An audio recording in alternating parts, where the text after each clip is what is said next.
संतान गण सदा प्रभुंकर दत्त अधिकार और गर्भजात फल ताहांक दत्त पुरस्कार।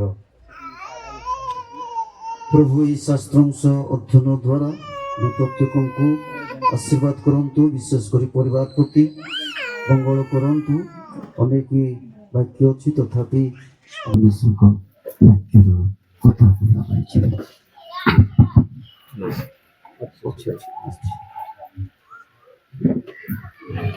समस्त को भक्ति भरा नमस्कार। प्रभु को महत नाम को धन्यवाद दिए सुंदर सुजोग अवकाश निमंते एवं प्रिय मंडली कतिरे मंडलीर पालक दिगंधय समस्त कर्तृपक्ष कतिरे पुणी प्रिय पट्टनायक परिवार को निकटरे ए सुजोग पाई मु विशेष भावे धन्यवाद अर्पण करे। पुणी आपण माने जेतक समवेत प्रत्येक निकटरे हृदयर गभीर कोणरू सभक्ति अभिनंदन ज्ञापन करे। आमे आजिर विशेष संदर्भ रे ईश्वर वाक्य जहा आमे पदे अधे चिंता करिबा अति परिचित शास्त्रांश प्रथम सामुएल तार 1 पर्व 27 पद एवं 28 पद उपरे अल्प समय आमे आलोकपात करबा को जिबा। प्रथम सामुएल 1 पर्व 27 एवं 28। एही बालक निमंते मु प्रार्थना करिथिले आउ मु जहा मागिथिले सदा प्रभु मोर सही निवेदन अनुसार मते देयछन्ते। एणु मु मध्य तांकु सदा प्रभु को उद्देश्य निवेदन कली। से जावजीवन सदा प्रभु को उद्देश्य निवेदित हेले एउ तारे से सेठारे सदा प्रभु को आराधना कला। धन्यवाद। ए पठित शास्त्रांश एवं एहारी संदर्भ को आधार करी तीनोटी विषय आमे अल्प समय मध्यरे लक्ष्य करबा को जिबा। प्रथम विषय होउची हानांक कृतज्ञतार हृदय।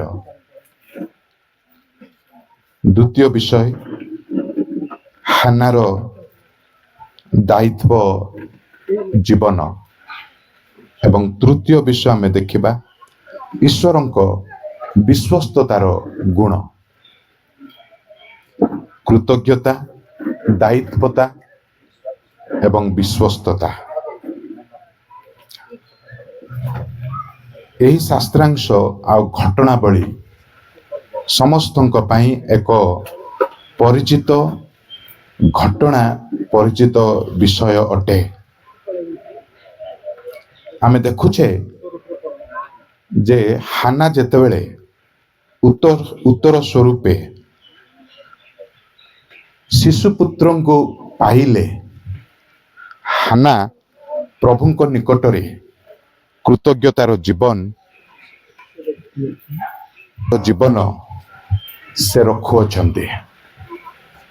एमिति गोटाए समय हानांक तिक्ततार अनुभूति हुए तो कहिले ता केते व्यथायुक्त जिए से अनुभूति देई जाइछन्ति से हाना निजे जानती केते कष्टिया समय आउ सेही समय थिला तांको पाई।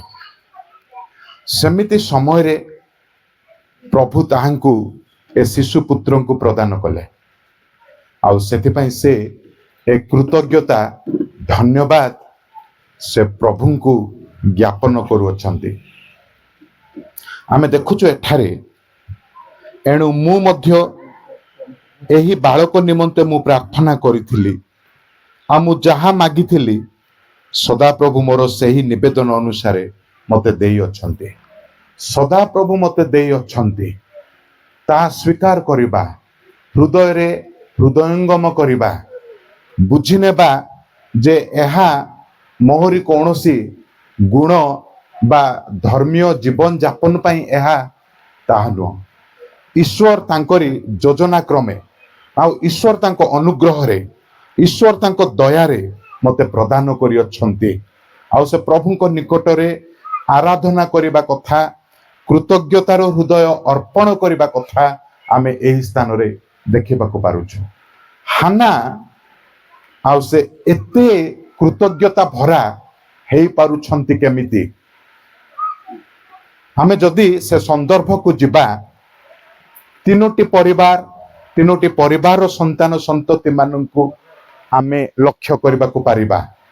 ଗୋଟେ ହେଉଛି ପନ୍ନିନା ଆଉ ତାର ସନ୍ତାନ ସନ୍ତତି ମାନେ, ଅନ୍ୟ ଏକ୍ସଟ୍ରିମରେ ଅନ୍ୟ ପାର୍ଶ୍ୱରେ ଏଲି ଯାଜକ ଆଉ ତାର ପୁତ୍ର ମାନେ, ମଝିରେ ଜଣେ ନିରୀହ ସ୍ତ୍ରୀ ଯିଏକି ଜୀବନରେ ତିକ୍ତତାର ଅନୁଭୂତି ବହୁତ ପାଇଛନ୍ତି, ଗୋଟେ ଅନେକ ପ୍ରକାର ଦୁଃଖ କ୍ଲେଶ ପାଇଅଛନ୍ତି, ସେମିତି ସ୍ତ୍ରୀ ଗୋଟିଏ ଶିଶୁ ସନ୍ତାନର ମାତା, ଆଉ ସେ ପ୍ରଭୁଙ୍କ ନିକଟରେ କୃତଜ୍ଞତାର ହୃଦୟ ସେ ଅର୍ପଣ କରୁଅଛନ୍ତି। ନା ଏପଟ ପନ୍ନିନା ନା ସେପଟ ଏଲି, କିଏ ପ୍ରଭୁଙ୍କୁ ଡାକୁଅଛନ୍ତି, କିଏ ପ୍ରଭୁଙ୍କୁ କହୁଛନ୍ତି ପ୍ରଭୁ ଏତେ ସନ୍ତାନ ସନ୍ତତି ଆମମାନଙ୍କୁ ତୁମେ ପ୍ରଦାନ କଲ, ତୁମ ନାମର ଧନ୍ୟବାଦ ହଉ ପ୍ରଭୁ ବୋଲି ଏପଟ ପନ୍ନିନା କହୁଛି ନା ସେପଟ ଏଲି କହୁଛି।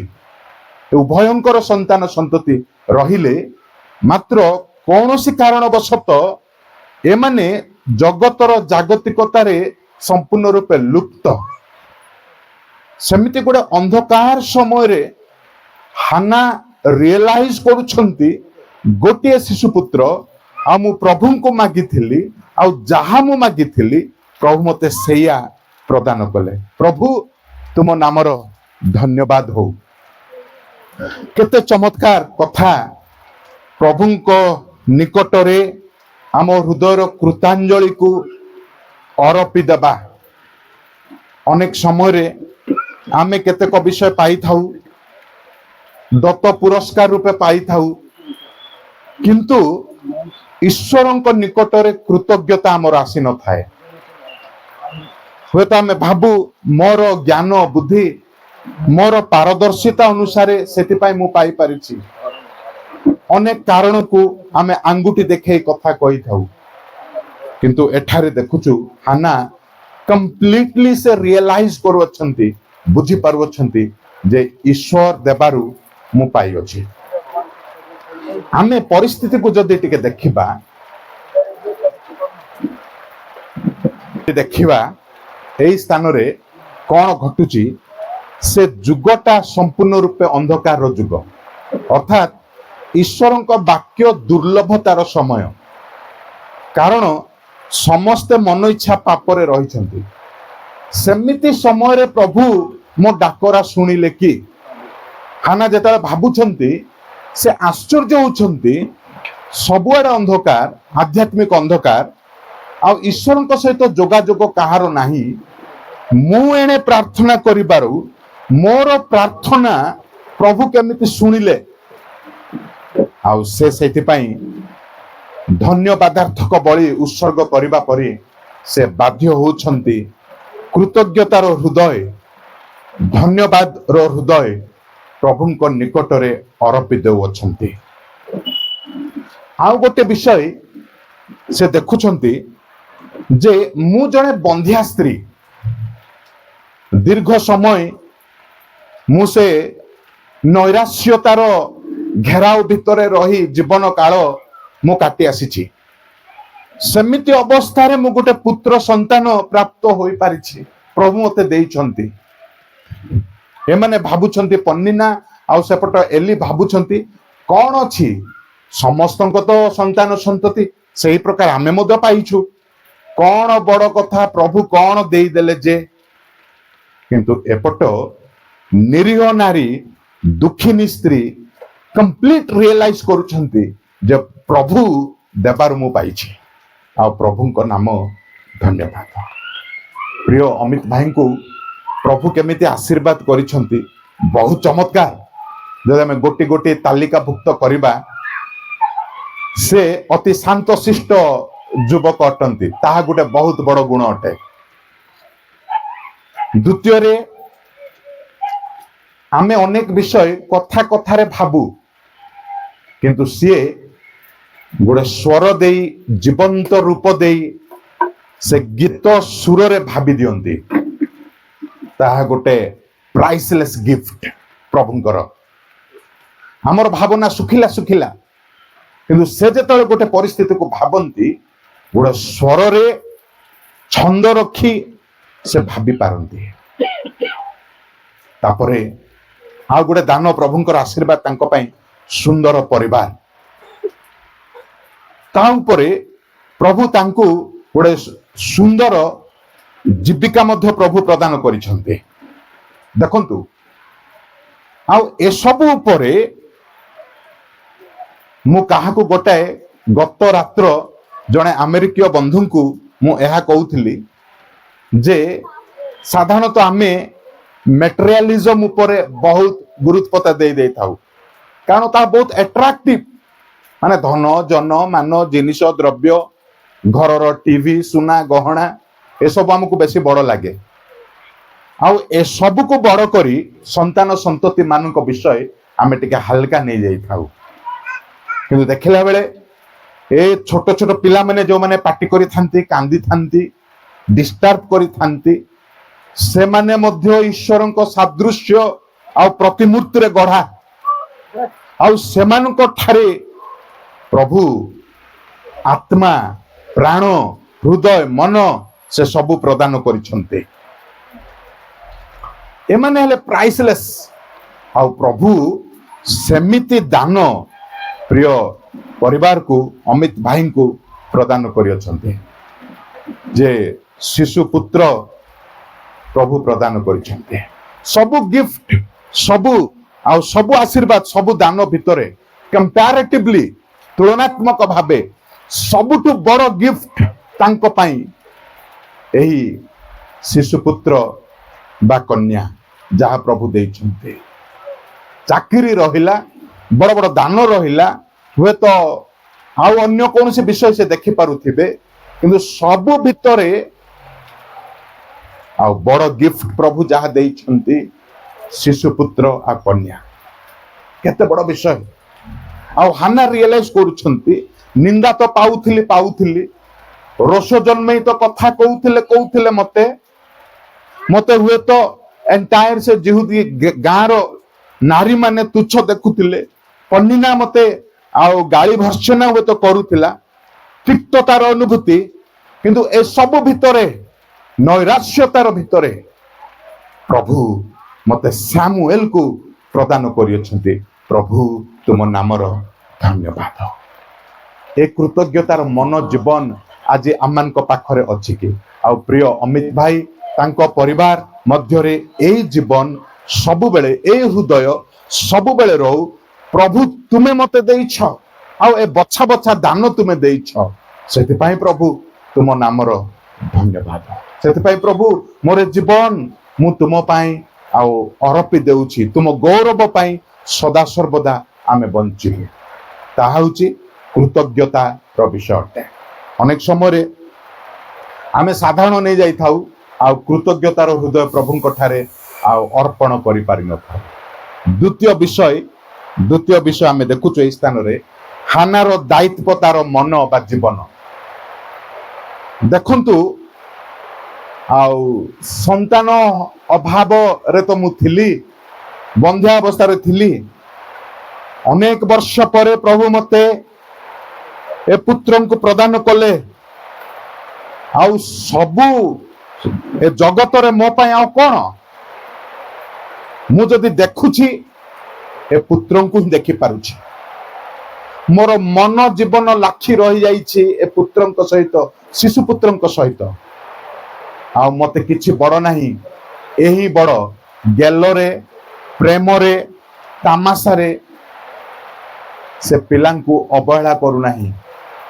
ପ୍ରଭୁଙ୍କ ଆଗରେ ପିଲାଙ୍କ ପାଇଁ ଯେଉଁ ଯତ୍ନ, ଆଧ୍ୟାତ୍ମିକ ତତ୍ତ୍ୱ ନେବା ଦରକାର, ତାହା ସେ ଠିକ ଠାକ ନିଭାଉ ଅଛନ୍ତି। ତାହା ହେଉଛି ସମସ୍ତେ ଆମେ ମନେ ରଖିବା ଦରକାର। ସନ୍ତାନ ସନ୍ତତି ମାନଙ୍କୁ ଆମେ ପାଇଥାଉ, ପ୍ରଭୁଙ୍କ ଦତ୍ତ ପୁରସ୍କାର ସ୍ୱରୂପେ, ଅଧିକାର ସ୍ୱରୂପେ ଆମେ ପାଇଥାଉ। କିନ୍ତୁ ଏ ଦ୍ୱିତୀୟ ଗୁଣ, ଦାୟିତ୍ୱତାର ମନୋଭାବନା ଆମମାନଙ୍କ ପାଖରେ ରହିନଥାଏ। ହାନା କେତେ ଦାୟିତ୍ୱବାନ। ଯେତେବେଳେ ସମୟ ଆସୁଛି, ସେ ଆଉ ଲୋଭ ଲାଳସା କରୁନାହାନ୍ତି।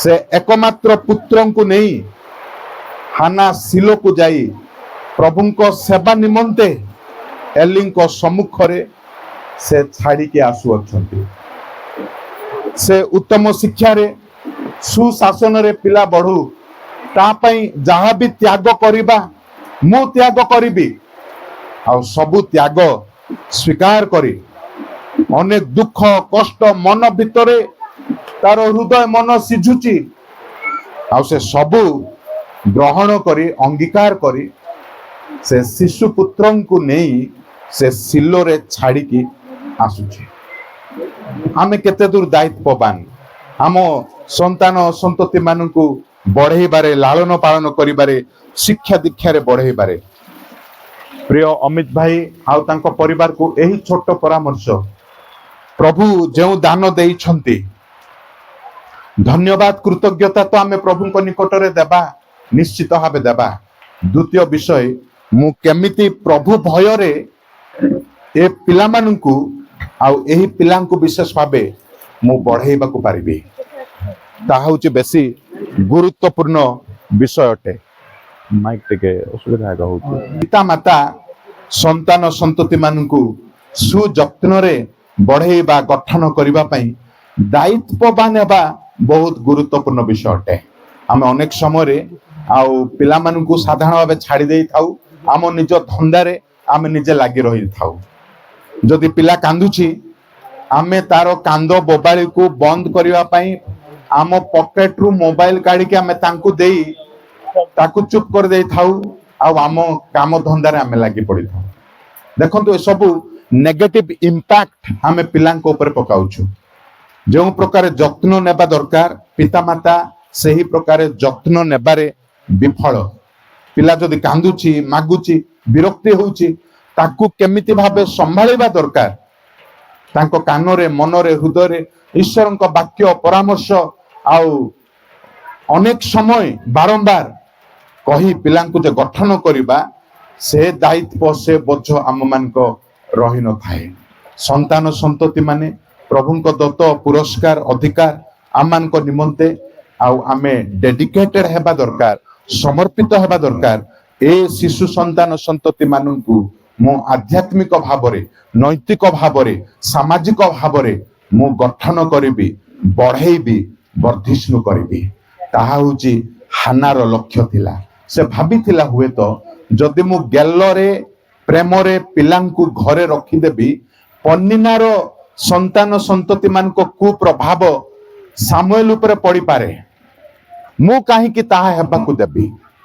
मु ए सामुएल को दूर स्थान हेले मध्य सिलो रे छाड़ीबी प्रभुंक सेवा प्रभुंक उपस्थिति रे मु ताहांकु बढ़ेबी केते बड़ आउ चिंता लक्ष्य हानार लक्ष्य थिला द्वितीय विषय ताहा होची दायित्ववान हेबा आध्यात्मिक भावरे संतान संतति मानू दायित्ववान होई आ पिला मानू गठन करिबा बढ़ेबा प्रथम विषय होची कृतज्ञता द्वितीय विषय दायित्वता आ तृतीय विषय आमे देखिबा विश्वस्तता ईश्वरंक विश्वस्तता ताहा होची गोटे क्लाइमैक्स चरम सीमा रे उपनीत हेबा विषय एही स्थान रे आमे देखिबा को पारिबा जेहेतु हाना एते सब करूची ईश्वर तांको पार्ट रे तांको स्थान रे से निश्चित भावे विश्वस्त हेबे जदि आमे गोटिए पाद प्रभुंक पई नेउछु बळका सबु जाक प्रभु तांको साइड रु से करिबे करिबे ही करिबे एही स्थान रे हानार कृतज्ञता धन्यवाद रो हृदय हानार दायित्व तार मन जीवन प्रभु देखुछंती आउ ईश्वरंक विश्वस्तता वर्ष पर वर्ष पिलांकु सामुएल को प्रभु जत्न तत्व देई शारीरिक सुस्थता आत्मिक सुस्थता से प्रदान करी प्रति वर्ष प्रभु तांकु बढ़िबा को देउछंती देखंतु छोट पिलांकु बढ़ेबा गोटे गुरु दायित्व आउ एते सहज साध्य नुहे काठिन्य विषय किंतु जबे आमे गोटे स्टेप प्रभुंक पई नेबा प्रभु 100 स्टेप आमनको पई से नेबे हाना जेतेबेले एहा करिछि ईश्वर तांको पार्ट रे से कोन करूछंती देखंतु ଏପଟ ପନିନାର ପିଲାମାନେ ଅଛନ୍ତି, ସେପଟ ଏଲିର ପିଲାମାନେ ମଧ୍ୟ ଅଛନ୍ତି। ଆଉ ଏ ଦୁହେଁ ହାନାଙ୍କ ପରି ପଦକ୍ଷେପ ନେଇ ନାହାନ୍ତି। ଯେତେବେଳେ ହାନା ପ୍ରଭୁଙ୍କ ପାଇଁ ତାଙ୍କ ସନ୍ତାନ ନିମନ୍ତେ ରିସ୍କି ଷ୍ଟେପ୍ ସେ ନେଇଛନ୍ତି, ପ୍ରଭୁ ସ୍ୱର୍ଗ ଦ୍ୱାର ଉନ୍ମୁକ୍ତ କରି ସେ ସବୁ ଆଶୀର୍ବାଦର ପ୍ୟାକେଜ ହାନାର ସନ୍ତାନ ସାମୁଏଲ ଉପରେ ତାହା ଢାଳି ଦେଉଛନ୍ତି, ବର୍ଷେଇ ଦେଉଅଛନ୍ତି ଯେ ସେ ସନ୍ତାନ ବଢୁଛି ବାଲ୍ୟ କାଳରେ ହିଁ ଈଶ୍ୱରଙ୍କ ଦର୍ଶନ ସେ ପାଇବାର ସୁଯୋଗ ପାଉଛି। ଆଉ ଏମିତି ଗୋଟେ ବିଷୟ ଏଲି ଏପଟ ରହିଛି, ସେ ଛଡା ହେଇଛନ୍ତି, କିନ୍ତୁ ଛୋଟ ବାଳକ ସାମୁଏଲ ହାନାର ପୁତ୍ର, ସେ ଦର୍ଶନ, ସେ ପ୍ରଭୁଙ୍କ ଦର୍ଶନ, ସେ ପ୍ରଭୁଙ୍କ ଆଜ୍ଞା ପାଇପାରୁଛନ୍ତି। ଏପଟ ଏଲି ଯାଜକ, କିନ୍ତୁ ଜଣେ ବାଳକ ଏପଟ ଭବିଷ୍ୟତ ବକ୍ତା ସେ ହେଇଯାଉଛନ୍ତି। ଆଉ ଶେଷରେ ସେ ବଡ ହେଲେ ହୋଲ ଇସ୍ରାଏଲ ଦେଶ ମଧ୍ୟରେ ସେ ନାଁ ପଡିବା ପରି ଏକମାତ୍ର ଆଉ ପ୍ରଥମ ଭବିଷ୍ୟତ ବକ୍ତା ଏ ହାନାର ପୁତ୍ର ହେଇପାରିଥିଲେ। ଆଉ ଏ ହେଉଛି ସେଇ ସାମୁଏଲ ଯିଏକି ଦୁଇଟି ରାଜାଙ୍କୁ ଅଭିଷେକ କରିପାରିଥିଲେ, ସାଉଲଙ୍କୁ ଆଉ ଦାଉଦଙ୍କୁ। ଆଉ ଏ ହେଉଛି ସେହି ସାମୁଏଲ ଯିଏକି ଇସ୍ରାଏଲ ଦେଶର ସମସ୍ତ ବିଚାରକର୍ତ୍ତା ମାନଙ୍କ ମଧ୍ୟରେ ଶେଷ ବିଚାରକର୍ତ୍ତା ହେବା ସୁଯୋଗ ମଧ୍ୟ ପାଇପାରିଥିଲେ। ଦେଖନ୍ତୁ ପ୍ରଭୁଙ୍କ ବିଶ୍ୱସ୍ତତା, ପ୍ରଭୁଙ୍କ ଆଶୀର୍ବାଦ ଆଉ ପ୍ରଭୁଙ୍କ ଅଯାଚିତ ଦାନ। ଯେତେବେଳେ ପିତା ମାତା ସନ୍ତାନ ସନ୍ତତି ପାଇଁ ପ୍ରଭୁଙ୍କ ଛାମୁରେ ଏହି ପ୍ରକାର ସମର୍ପଣ ରଖି ଦିଅନ୍ତି, ସ୍ୱର୍ଗର ଦ୍ୱାର ଆପେ ଆପେ ପ୍ରଭୁ ଉନ୍ମୁକ୍ତ କରନ୍ତି। ଆଉ ସେ ବଛା ବଛା ଆଶୀର୍ବାଦ ପ୍ରଭୁ ସେ ପରିବାର ଉପରେ ଏବଂ ସେଇ ସନ୍ତାନ ସନ୍ତତି ଉପରେ ଅଯାଚିତ ଭାବେ ପ୍ରଭୁ ପ୍ରଦାନ କରନ୍ତି। ପ୍ରଭୁ ଏହି ପରିବାରକୁ, ଅମିତ ଭାଇ, ତାଙ୍କ ସହଧର୍ମଣୀ ଆଉ ତାଙ୍କ କଳସ୍ଥ ସନ୍ତାନ ସନ୍ତତି ମାନଙ୍କୁ ଆଉ ଏ ଶିଶୁ ପୁତ୍ରଙ୍କୁ ବିଶେଷ ଭାବେ ଆଶୀର୍ବାଦ କରନ୍ତୁ। ଏମାନେ କୃତଜ୍ଞତାର ମନ ରଖନ୍ତୁ, ଦାୟିତ୍ୱବାନ ହୁଅନ୍ତୁ ପିଲାମାନଙ୍କୁ ଗଠନ କରିବା ପାଇଁ। ଆଉ ତେଣିକି ପ୍ରଭୁ ତାଙ୍କରି କାର୍ଯ୍ୟ କରିବେ। ସେ ଆଜି ମଧ୍ୟ ବିଶ୍ୱସ୍ତ, ତାଙ୍କରି ବିଶ୍ୱସ୍ତତା ଆମମାନଙ୍କ ପାଇଁ ମହାନ। ପ୍ରଭୁ ଅଳ୍ପ ବାକ୍ୟରେ ପ୍ରତ୍ୟେକଙ୍କୁ ଆଶୀର୍ବାଦ କରନ୍ତୁ।